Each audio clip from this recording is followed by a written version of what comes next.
யூட்டு சொல்லுங்க. என்ன செய்றீங்க?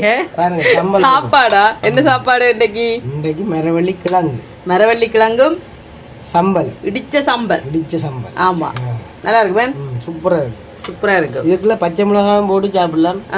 அவிச்சு போட்டு சாப்பிடலாம். பச்சை மிளகாய் போட்டு அவிச்சு சாப்பிடலாம். நாங்க இடிச்சிட்டு பச்சை மிளகா போட்டிருக்கோம். இந்த இடிச்சு போட்டு அவிச்சும் சாப்பிடலாம். ஓகே, வாங்க அப்ப நீங்க டேஸ்ட் பண்ணி காட்டி சொல்றீங்களா? ஓகே ஓகே, சாப்பிட்டு சொல்லுங்க பாப்போம். கொஞ்சம் கூடுதலா அவிஞ்சிட்டுங்களா? அவிச்சிருக்கு.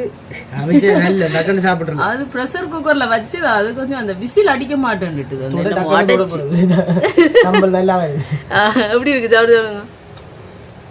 நல்லா இருக்கு. சூப்பரா இருக்கா? நான் சொல்ல கூட நீங்க சொல்லுங்க. இது நான் சொல்றேன். நல்லா இருக்கு. யாருக்கெல்லாம் மரவள்ளி கிழங்கு சம்பளம் பிடிக்கும்? சூப்பரா இருக்கும். அவிச்சு சாப்பிட்டு பாருங்க. அப்படி செம்மையா இருக்கு மேன். மரவள்ளி கிழங்குல பாட்டும் இருக்கு. என்ன பாட்டு? 92-93 ஆண்டு வந்த பாட்டு. என்ன பாட்டு பாடுங்க பாபு? மரவள்ளி சரி சரி பாருங்க.